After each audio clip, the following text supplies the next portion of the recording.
جو چیزیں مل سکی نصوص میں، وہ یہ کہ ان کے جناح ہیں، بازو ہیں، پر ہیں، دوسرا یہ کہ ان کے دل ہیں، اور تیسرا اور چوتھا کہ کندھے اور کان کا تذکرہ۔ باقی وہ جسم ہے، باقی جسم کی کیفیت کیا ہے، کیسے ہیں، اللہ عالم، اللہ عالم۔ ہم یہ ایمان رکھتے ہیں کہ وہ نورانی مخلوق ہیں، باقی جسم کی تفصیلات کیا ہے یہ ہم نہیں جانتے۔ یہ ہم جانتے ہیں تو اللہ کی نافرمانی نہیں کرتے، وہ ساری چیزیں تفصیل سے آگے آ رہی ہیں۔ تو یہ تین یا چار اعضاء کا تذکرہ ہوا ملائکہ کے اعضاء سے متعلق۔ ابھی ملائکہ کے کچھ اہم کام، کچھ ان کی صفات۔ سب سے اہم چیز یہ کہ وہ رب کی نافرمانی نہیں کرتے۔ سورۃ تحریم کی آیت نمبر 6 پر آ جائیے، تفسیر یا ترجمہ قرآن کے کسی ایپ سے۔ سورۃ تحریم بہت مشہور آیت ہے، متعدد مرتبہ اس آیت پر ہم آئے ہوں گے۔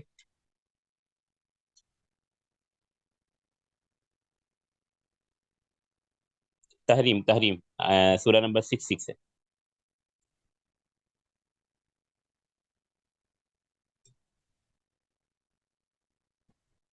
ہاں، اس ایپ میں ترجمہ اردو میں نہیں ہے۔ ہاں، یہ ایپ جو الباعث القرآنی اونلی عربک ہے۔ تو آپ گرین والا ایپ لے لیجیے، اس میں ترجمہ نہیں رہے گا، ساتھ میں پریشانی ہوگی شاید۔ گرین والا ایپ لیجیے تفسیر کے لیے، جس پر ٹرانسلیشن انگلش اور اردو میں ہے۔ ہاں، یہ بہتر ہے۔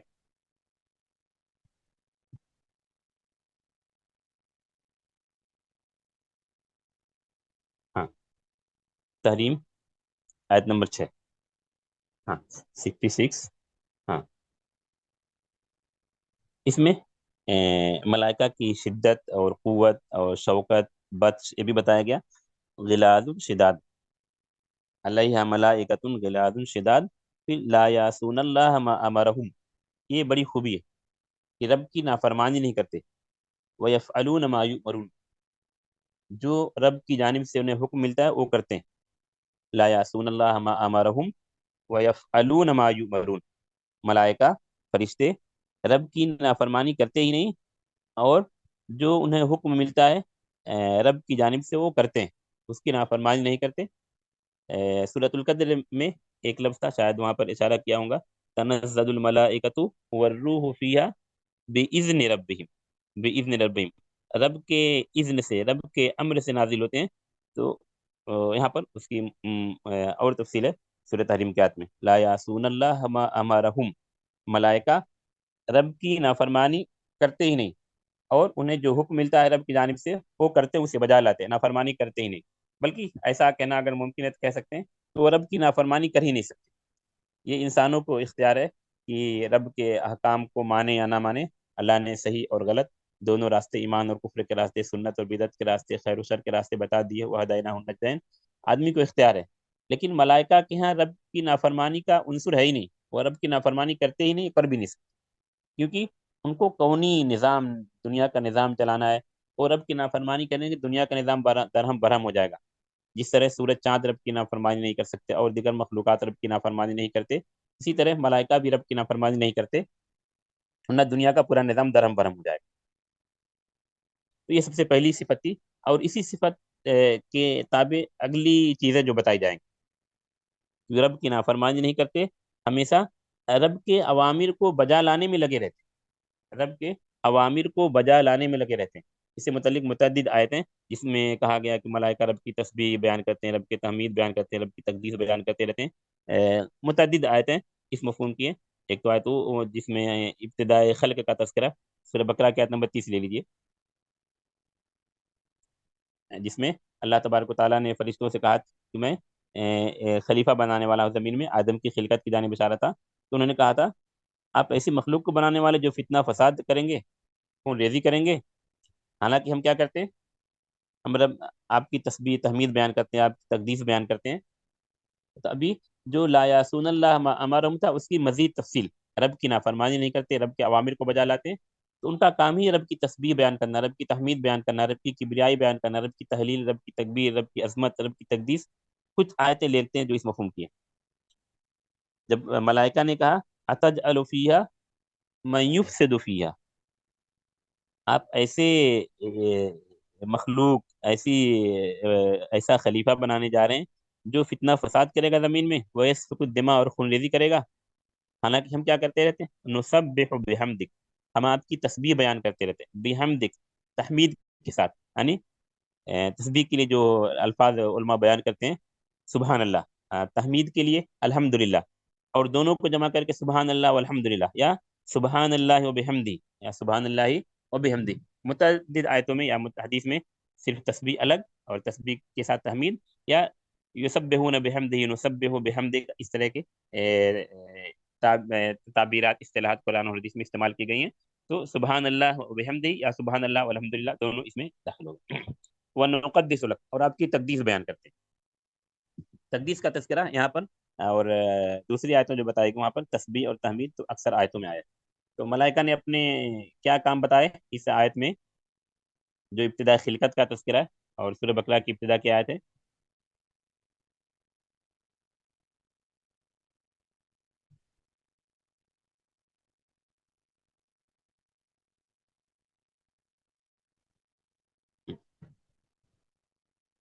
ہاں، تسبیح اور تحمید بیان کرتے رہتے ہیں.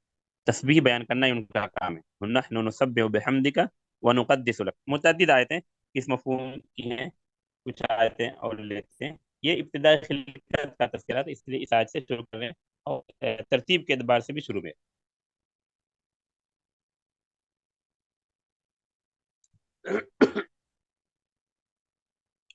سورہ انبیاء کی ایک آیت لیتے ہیں، سورہ انبیاء آیت نمبر 19 اور 20. سورہ انبیاء آیت نمبر 19 اور 20.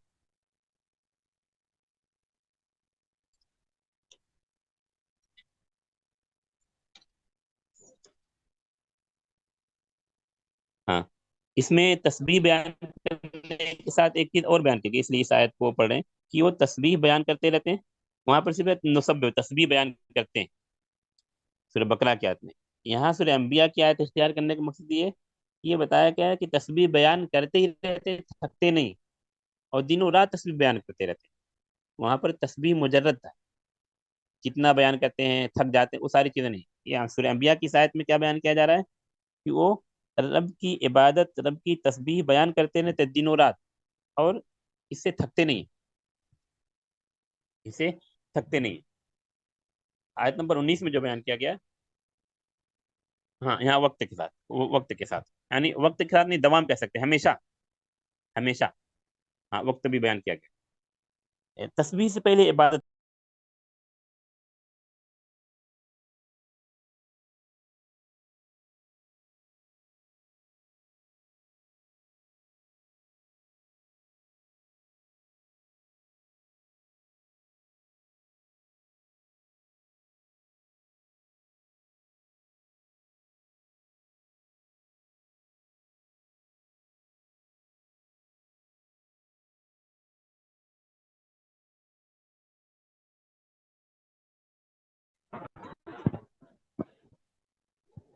ہاں ہاں، عفواً، سوری، فون تھا ایک.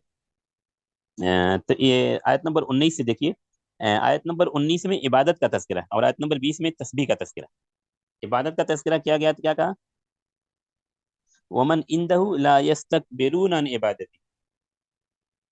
ومن عنده، جو اس کے پاس ہیں، اللہ کے پاس. کون ہے اللہ کے پاس؟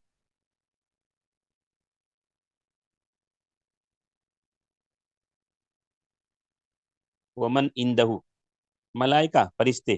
اسی لیے اس نائیے سے جو علماء کہتے ہیں کہ ملائکہ انسانوں سے افضل ہیں، ان آیتوں سے، ان نصوص سے دلیل پکڑتے ہیں. ہمارے ایک دوسرا موضوع، لیکن ان آیتوں سے وہ لوگ دلیل پکڑتے ہیں جو کہتے ہیں کہ ملائکہ انسانوں سے افضل ہیں، کیونکہ انہیں رب کا قرب حاصل ہے. انہیں رب کا قرب حاصل ہے، ان کے مقربون کہا گیا ہے، اندیت، رب کے قریب ہیں. ومن اندہو، جو رب کے پاس ہے، جو رب کے قریب ہیں. مقربون ان کا کہا گیا. ان نصوص کی بنا پر کچھ علماء کی یہ رائے کہ ملائکہ افضل ہیں. تو ایک دوسری بات ہے، لیکن ان نصوص سے یہ سمجھ میں آتا ہے. ومن اندہو، جو اس کے پاس، یعنی فرشتے، لا یستکبرون عن عبادتی، اس کی عبادت سے تکبر نہیں کرتے. اپنے آپ کو بڑا نہیں سمجھتے کہ ہم اللہ کی بات کریں، اس کی عبادت میں لگے رہتے. ولا یستحسرون، جو ولا یستحسرون کہا گیا آیت نمبر 19 کے آخر میں، اور پھر 20 کے آخر میں لا یفترون، دونوں کا معنی ایک ہی ہے. تھکتے نہیں ہیں، اکتاتے نہیں ہیں، رب کی عبادت میں ہی لگے رہتے. لا یستکبرون عن عبادتہ ولا یستحسرون، ملائکہ جو رب کے پاس ہیں اور رب کی عبادت سے تکبر نہیں کرتے، نہ تو رب کی عبادت سے تھکتے ہیں. تو آیت نمبر 19 میں عبادت کا تذکرہ تھا. آیت نمبر 19 میں عبادت کا تذکرہ تھا. عبادت کی مختلف شکلیں ہوتی ہیں، صلاح ہو سکتی ہیں، جیسے بیت معمور میں صلاح پڑھنے کا تذکرہ تھا، نماز پڑھنے کا تذکرہ تھا. اور دوسری آیتوں میں بھی اس کا تذکرہ عبادت کا تذکرہ ہے. ملائکہ کا ایک کام یہ کہ رب کی عبادت بھی کرتے ہیں اور عبادت سے تھکتے نہیں. آیت نمبر 20 میں جو چیز بیان کی جا رہی ہے، تسبیح. تسبیح سورہ بقرہ میں بھی اس کا تذکرہ تھا. وہاں سورہ بقرہ کی آیت کا فائدہ یہ تھا کہ وہاں تین چیزیں بیان کی گئی تھی: تسبیح، تسبیح، رب کی تحمید، رب کی تقدیس. سورہ انبیاء کی آیت کا فائدہ کیا ہے؟ یہاں استمرار، دوام، کنٹینیو بتایا جا رہا ہے. رات و دن تسبیح بیان کرتے رہتے ہیں اور تھکتے نہیں. ہر آیت کا اپنا الگ الگ فائدہ. یسبحون اللیل والنہار لا یفترون، رات و دن، شب و روز رب کی تسبیح بیان کرتے رہتے، لا یفترون، تھکتے نہیں. تو یہ ان دو آیتوں میں، آیت نمبر 19 اور 20 جو سورہ انبیاء کی ہے، اس میں دو چیزیں بتائی گئی کہ رب کی عبادت سے وہ تکبر نہیں کرتے، یعنی رب کی عبادت کرتے رہتے ہیں، تھکتے نہیں. اور آیت نمبر 20 میں بتایا گیا کہ رات و دن رب کی تسبیح بیان کرتے رہتے، تھکتے نہیں. تو یہ بھی ملائکہ کا ایک اہم کام ہے کہ وہ ہمیشہ رب کی تسبیح و تحمید اور تقدیس میں لگے رہتے ہیں، اور استمرار کے ساتھ کنٹینیوس دوام، اور اس سے تھکتے نہیں. انسان تھکنا یا اکتا جانا یہ انسان کے اوصاف میں سے.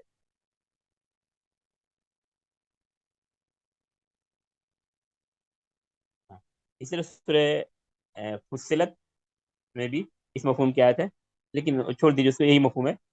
یسبحون لہ باللیل، صافات والی آیت لیجیے، کیونکہ وہ تسبیح بیان کرتے ہیں، اس لیے سورہ صافات کی جو آیت ہے، آیت نمبر 166،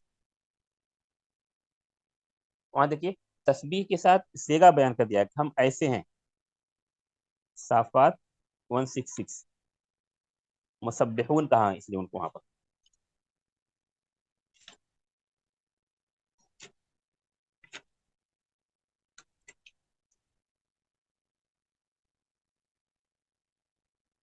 ہاں اوپر بھی، اوپر گیا ہے. ہاں، متعدد چیزیں ملائکہ کے تعلق سے بیان کی گئی ہیں، لیکن چونکہ ہم تسبیح کی بات پڑھ رہے تھے، اس لیے تسبیح سے متعلق یہاں جو لفظ دیکھیے، سورہ بقرہ کی آیت میں تسبیح، تحمید، تقدیس کا تذکرہ تھا، اور انبیاء میں، سورہ انبیاء میں استمرار کے ساتھ تسبیح کا تذکرہ تھا کہ تھکتے نہیں. یسبحون اللیل والنہار لا یفترون، کیونکہ وہ تسبیح بیان کرتے رہتے اس لیے ان کا نام مسبحہ یا مسبحون رکھ دیا گیا. تسبیح بیان کرتے رہتے اس لیے ان کا نام مسبحہ رکھ دیا گیا، مسبحون رکھ دیا گیا. آدمی مستقل سچ بولتا رہا تو اس کا نام صادق رکھ دیا گیا. سچ بولتا رہا، علیکم بالصدق، حدیث میں کہا گیا سچ کو لازم پکڑو. فإن الرجل يصدق ويتحرى الصدق حتى يكتب عند الله صدیقا. سچ بولتا رہتا ہے، سچ بولتا رہتا ہے، تو اس کا نام صدیق رکھ دیا جاتا ہے. سمجھ رہے ہیں نا؟ صدیق کا مطلب کیا ہوا؟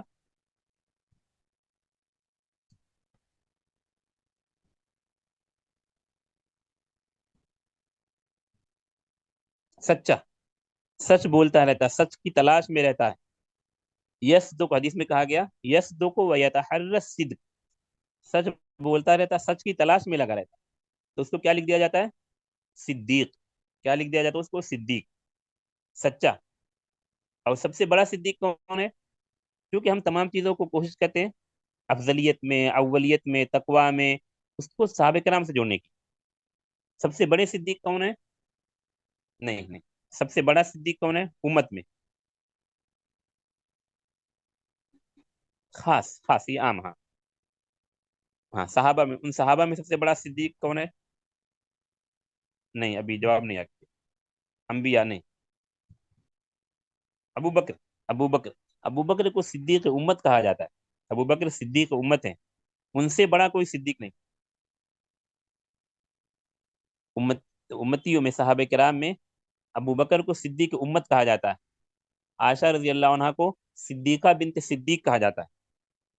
ایک چونکہ شاید پتہ نہیں دوبارہ شرح ہو پائی نہیں ہے سورہ فاتحہ کی، یہ ہم اس چیز کا سوال بھی کرتے. ہم اس چیز کا سوال بھی کرتے ہیں. اگر ہم خاص پہلو لیں تو یہ سوال بھی کرتے ہیں سورہ فاتحہ میں ہر نماز کی ہر رکعت میں کہ اللہ ہمیں صدیق کے راستے پر چلا، ہمیں صدیق کے راستے پر چلا. وہ کیسے سوال کرتے ہیں ہم؟ ہاں، اس نقطے کو سمجھیے، پھر مسبحون کو انشاءاللہ سمجھ جائیں گے.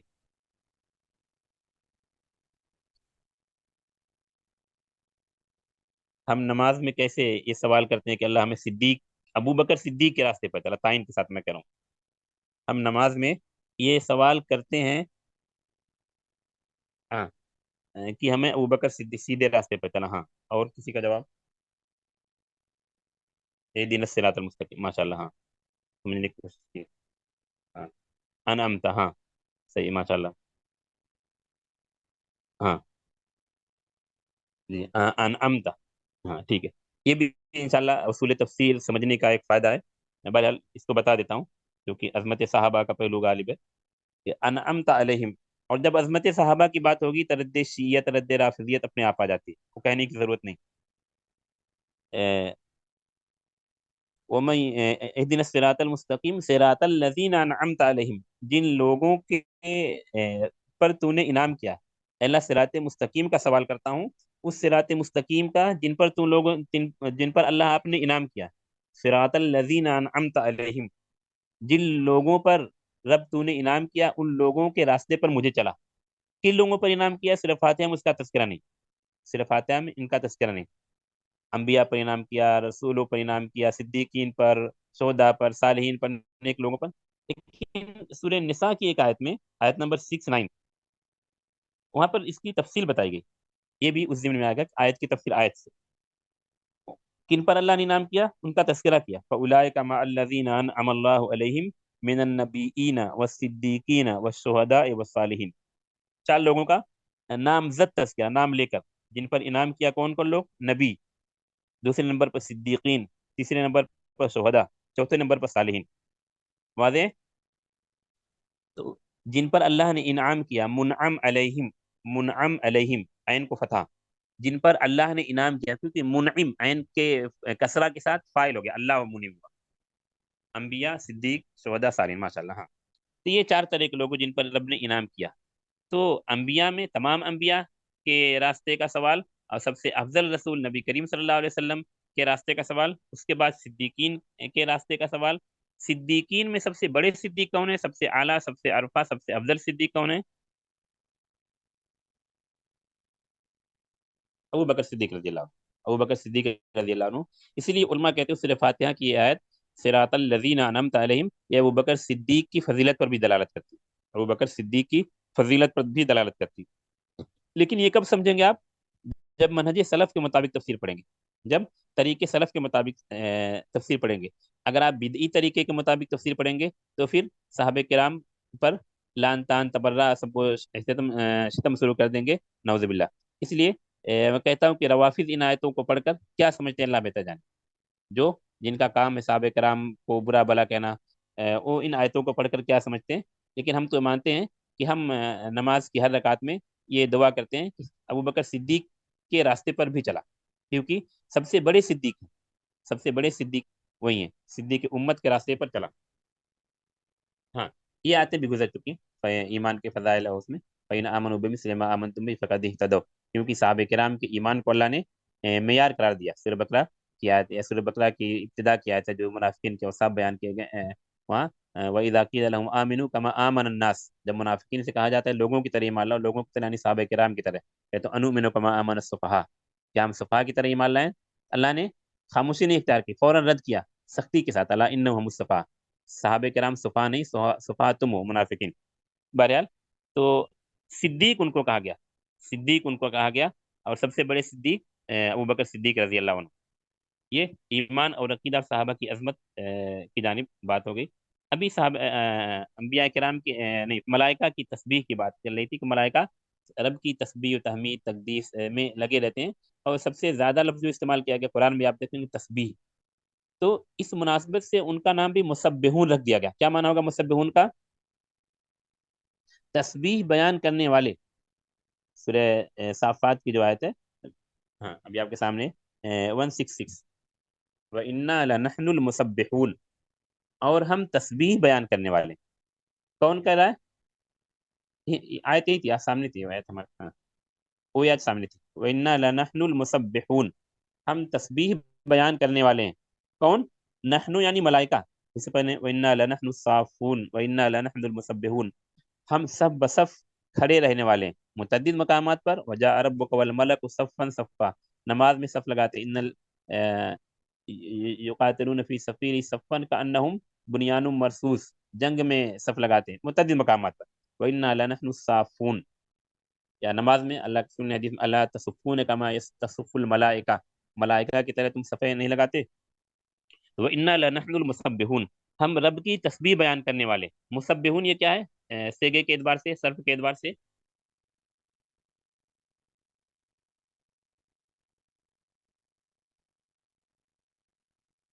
مسبحون، ہاں اسم فاعل ماشاءاللہ۔ یسبحون مختلف جگہ گزرا، یسبحون اللیل والنہار ونحن نسبح، یہ مضارع تھا، اس سے اسم فاعل بن گیا مسبحون، کیونکہ غیر ثلاثی ہے تو یا کی جگہ پر میم مضموم آتی ہے، اور آخر سے پہلے والے حرف کو کسرہ دیتے ہیں، مسبح واحد، مسبحون جمع، وَإِنَّا لَنَحْنُ الْمُسَبِّحُونَ، ہم تسبیح بیان کرنے والے ہیں، ہم تسبیح بیان کرنے والے ہیں۔ ایسا کب کہا جائے کہ ہمارا کام ہی ہے تسبیح بیان کرنا، اس کے علاوہ ہمارا کوئی کام نہیں ہے، اس کے علاوہ ہمارا کوئی کام نہیں ہے۔ جو سورہ انبیاء کی آیت میں بتا، یسبحون اللیل والنہار لا یفترون، رات و دن تسبیح بیان کرتے رہتے ہیں، تھکتے نہیں، کثرت تسبیح کی وجہ سے ان کا نام مسبحون رکھ دیا گیا، وَإِنَّا لَنَحْنُ الْمُسَبِّحُونَ۔ تو یہ ملائکہ کے کاموں میں سے، ملائکہ کے اعمال میں سے ایک اہم عمل یہ بھی ہے کہ وہ رب کی تسبیح بیان کرتے رہتے ہیں، تحمید بیان کرتے ہیں، رب کی تقدیس بیان کرتے رہتے ہیں، رب کی عظمتوں کی کبریائی بیان کرتے رہتے ہیں۔ انہی تمام چیزوں کے پس منظر میں ان کا نام مسبحون بھی رکھ دیا گیا، وَإِنَّا لَنَحْنُ الْمُسَبِّحُونَ، جیسا کہ ابھی ہم آیت پڑھے۔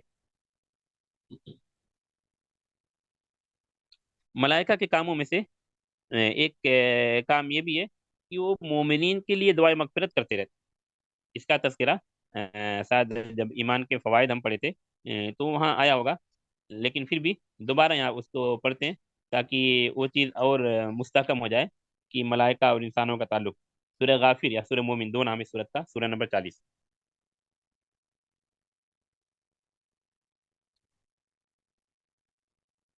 آیت نمبر 7،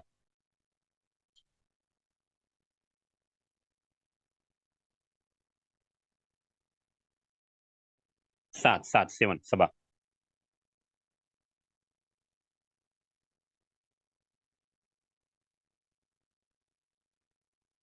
ہاں اس آیت میں دیکھیں جو آیت نمبر 7 ہے، اس سورہ غافر، اس سورت کا نام ایک نام غافر ہے۔ غافر نام رکھنے کی وجہ یہ ہے کہ آیت کے شروع میں آیت نمبر 3 میں غافری ذنب کا لفظ آیا، یعنی رب غافر ہے، گناہوں کو بخشتا ہے۔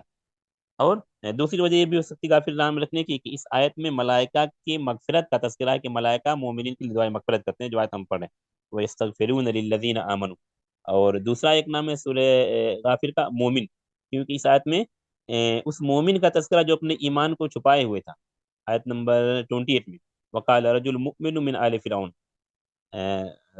فرعون کی قوم کا ایک آدمی جو بظاہر ایمان نہیں لایا تھا، ایمان کو چھپا کے رکھا تھا، وہ آ کر کہتا اتقتلون رجلا ان یقول ربی اللہ، ربی اللہ کہنے کی بنا پر اس آدمی کو تم قتل کرنے جا رہے ہو۔ یہ سورت کے نام سے متعلق ہوئی۔ ابھی جو چیز ہم پڑھنے جائیں ساتھ میں، اس آیت میں بھی ملائکہ کے جو حاملین عرش، جو رب جو فرشتے رب کو اٹھائے ہوئے ہیں، ان سے متعلق بارے میں بھی کہا گیا سورہ میں، یسبحون بحمد ربہم، تسبیح اور تحمید دونوں چیزیں، اور جیسا کہ بتایا تھا سورہ بقرہ کی جو آیت ہم پڑھے اس میں تینوں چیزوں جمع ہے، رب کی تحمید، رب کی تسبیح، رب کی تقدیس۔ یہاں پر دو چیزیں، یسبحون بحمد ربہم، رب کی تسبیح و تحمید کرتے ہیں، سبحان اللہ و بحمدہ، سبحان اللہ والحمد للہ، ویؤمنون بہ، رب پر ایمان لاتے ہیں، وَيَسْتَغْفِرُونَ لِلَّذِينَ آمَنُوا، یہ چیز یہاں پر سمجھنے کی، وَيَسْتَغْفِرُونَ لِلَّذِينَ آمَنُوا، جو اس سے پہلے نہیں گزری، کہ ملائکہ فرشتے جو رب کے عرش کو اٹھائے ہوئے ہیں، وہ مومنین کے لیے دعائیں مغفرت کرتے ہیں، مومنین کے لیے دعائیں مغفرت کرتے ہیں۔ ایمان کے فوائد بتاتے وقت شاید یاد ضرور بتائی گئی ہوگی کہ ایمان کا بڑا اہم فائدہ ہے کہ ملائکہ فرشتے مومنین کے لیے دعائیں مغفرت کرتے ہیں ان الفاظ میں، ربنا وسعت کل شیء رحمتا و علما، رب تیری رحمت، تیرا علم ہر چیز کو وسیع ہے، فاغفر للذین تابوا، لہذا توبہ کرنے والوں کو بخش دے، اور ان لوگوں کو بخش دے جنہوں نے توبہ کی اور تیرے راستے کی اتباع کی، وقہم عذاب الجحیم، اور انہیں جہنم کے عذاب سے بچا لے، اور بھی آگے دعائیں ہیں۔ اس آیت کا خلاصہ جو اس آیت پر ہم آئے کہ ملائکہ کا ایک اہم کام یہ بھی ہے کہ ملائکہ مومنین کے لیے دعائیں مغفرت کرتے ہیں، اور عام ملائکہ کی بات نہیں، جو رب کے بہت ہی قریب ہیں، سے آیت گزری ومن اندہو، اور ان میں سے جو رب کے قریب، جو رب کے عرش کو اٹھائے ہوئے ہیں، الذین یحملون العرش ومن حولہ، ابھی ابھی جو رب کے عرش کو اٹھائے ہوئے ہیں، وہ یہ دعا کرتے ہیں، تسبیح و تحمید کے ساتھ یہ دعا بھی کرتے ہیں کہ ربنا وسعت کل شیء رحمت و علما فاغفر للذین تابوا۔ عمومی استغفار کی بات کہی گئی، وَيَسْتَغْفِرُونَ لِلَّذِينَ آمَنُوا، مومنین کے لیے دعائیں مغفرت کرتے ہیں، پھر الفاظ بھی بتا گئے فاغفر للذین تابوا واتبعوا سبیلک۔ یہ بڑا اہم کام ہے ملائکہ کا، جو مومنین سے متعلق ہے، اور اس کے ساتھ ساتھ ایمان کا فائدہ بھی سمجھ میں آتا ہے کہ ایمان کا فائدہ کتنا عظیم ہے، اور ملائکہ کا انسانوں اور مومنوں سے کتنا عظیم تعلق ہے۔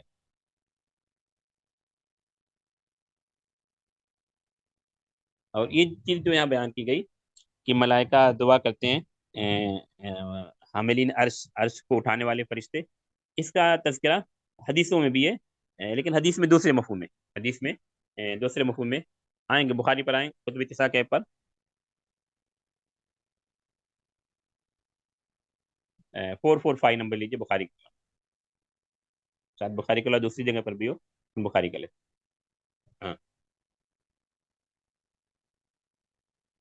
اس حدیث کا مفہوم یہ ہے جو بھی سامنے آ رہی ماشاء اللہ، کہ آدمی صلاح پڑھنے کے بعد، نماز کی ادائیگی کے بعد، اپنے نماز کی جگہ پر جائے صلاح پر، جہاں نماز پڑھا وہاں بیٹھا رہتا ہے، تو جب تک اس کا وضو نہیں ٹوٹتا، ملائکہ اس کے لیے دعائیں مغفرت کرتے رہتے ہیں، اللہم اغفر لہ اللہم ارحم، اللہم اغفر لہ اللہم ارحم۔ یہاں سورہ غافر میں، سورہ مومن میں مطلق دعائیں مغفرت کا تذکرہ تھا، وَيَسْتَغْفِرُونَ لِلَّذِينَ آمَنُوا فَاغْفِرْ لِلَّذِينَ تَابُوا وَاتَّبَعُوا سَبِيلَكَ، کوئی قید نہیں تھی، صرف ایمان۔ یہاں پر ایک دوسری چیز بتائی جا رہی ہے حدیث میں، خاص صلاح ادا کرنے کے بعد، نماز ادا کرنے کے بعد اپنے صلاح کی جگہ پر بیٹھا رہا، کچھ کسی چیز کی شرط اور قید نہیں ہے، دعا اذکار کر رہا ہے نہیں کر رہا، صرف یہ شرط ہے کہ اپنی صلاح کی جگہ پر، اپنی جائے صلاح پر، اپنے جائے نماز پر بیٹھا رہا، بس یہ شرط جب تک اس کا وضو نہیں ٹوٹا، معلم یحدث۔ ملائکہ یہ دعا کرتے ہیں اللہم اغفر لہ اللہم ارحم، اللہم اغفر لہ اللہم ارحم۔ حدیث کو پڑھتے ہیں، الملائکۃ تصلی علی احدکم ما دام فی مصلاہ الذی صلی فی، ملائکہ فرشتے تم پر دعائے رحمت کرتے رہتے، تمہارے لیے دعا کرتے رہتے رحمت کی، مغفرت کی، جب تک آدمی اپنے نماز کی جگہ پر بیٹھا رہتا ہے، معلم یحدث، جب تک اس کا وضو نہیں ٹوٹا۔ کیا دعا کرتے ہیں وہ الفاظ ہی بتائے گئے، اللہم اغفر لہ اللہم ارحم، یہ دعا کرتے رہتے ہیں ملائکہ، اللہم اغفر لہ، اللہ اس کو بخش دے اور اس پر رحم کر، اس کو بخش دے اور اس پر رحم کر۔ تو سورہ مومن، سورہ غافر میں جو چیز بتائی گئی عمومی دعا ہے، عام تمام مومنوں کے لیے، کسی قید کے ساتھ خاص نہیں۔ یہاں جو بتائی جا رہی ہے ابھی جو حدیث ہم پڑھ رہے ہیں بخاری کی، اس میں صلاح کے ساتھ خاص ہے کہ صلاح کی ادائیگی کے بعد آپ اپنی نماز کی جگہ پر بیٹھے رہے، جب تک آپ کا وضو نہیں ٹوٹا، اپنی جگہ پر بیٹھے رہے، تو ملائکہ آپ کے لیے یہ دعا کرتے ہیں اللہم اغفر لہ اللہم ارحم۔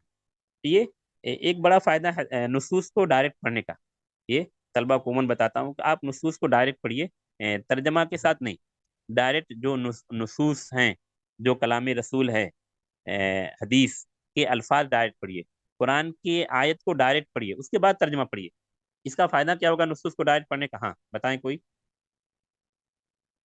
جیسے حدیث کو ہم ڈائریکٹ پڑھ رہے ہیں، سامنے آپ کی حدیث پیش کی جا رہی ہے الحمدللہ، حدیث پڑھ کے اس کا ترجمہ بتایا جا رہا ہے، ایسا نہیں کہ مفہوم بتایا جا رہا ہے، اس کا فائدہ کیا ہو رہا ہے؟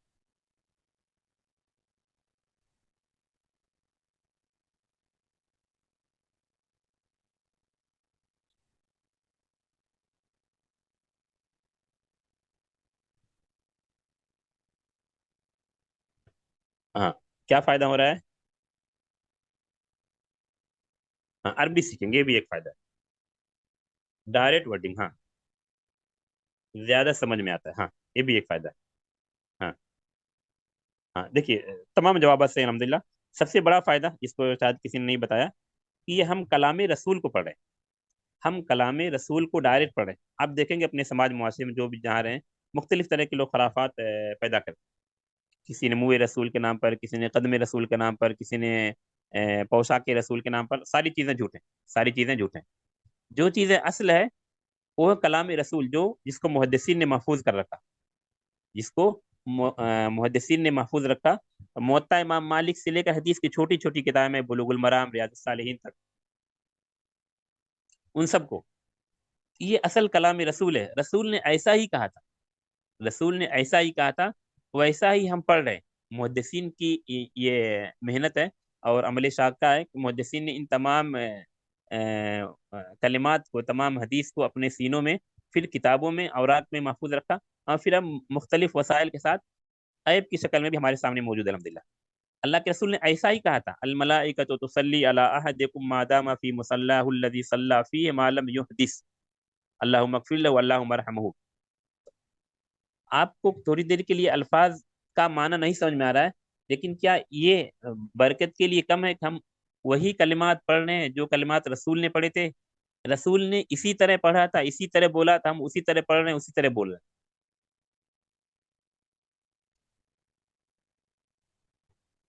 اس کے بعد، اس عظمت کے بعد، اس فضیلت اور اس شرف کے بعد، اس کا ترجمہ، اس کا معنی، اس کا مفہوم، اس سے مستنبط فوائد۔ اس لیے محدثین کا یہی طریقہ رہا، محدثین کا یہی طریقہ رہا کہ حدیث پڑھتے پڑھاتے اور حدیث کی شرح کرتے، اس سے جو مسائل مستنبط ہوتا اس کو بتاتے، ہاں بتاتے۔ اس کے برخلاف ایک طریقہ فقہا کا رہا، نقد نہیں، لیکن فقہا کے عموماً کیا ہے، وہ حدیث پڑھ کر مسائل کی شرح نہیں کرتے، وہ مسائل کو بیان کرتے، اس کے لیے دلیلیں ڈھونڈتے ہیں، اس کے لیے دلیلیں ڈھونڈتے ہیں۔ محدثین کا طریقہ یہ رہا عموماً کہ حدیث پڑھ کر کلام رسول کی شرح کرتے ہیں، اور اس سے جو فوائد مستنبط ہوتے ہیں اس کو بیان کرتے ہیں۔ اسی لیے پچھلے درس میں جب حدیث جبریل پر ہم آئے تھے تو آپ کو بتایا تھا کہ حدیث جبریل کی متعدد لوگوں نے شرح کی ہے، لیکن منہج اہل الحدیث، محدثین کے طریقے پر جو شرح معاصر علماء میں سے کسی عالم نے کی ہے، وہ شیخ عبد المحسن عباد حفظ اللہ کا رسالہ شرح حدیث جبریل فی تعلیم الدین، کیونکہ شیخ نے اپنی پوری زندگی، کہہ سکتے ہیں کہ نصف صدی، 40-50 سال کا زمانہ حدیث کو پڑھنے پڑھانے میں وقف کر دیا، اور کتب ستہ میں اکثر کی شیخ کی ریکارڈنگ اور شیخ کے دروس اور حدیث سے متعلق اور عقیدے سے متعلق جو متون ہیں اس کی شرح ہے۔ تو شیخ کا اپنا اہل الحدیث اور محدثین کے منہج کے مطابق شیخ کے دروس ہیں اور شیخ کی کتابیں ہیں، اس لیے شیخ کی کتابوں کی جانب رجوع کرنے کی بات کہی جاتی ہے۔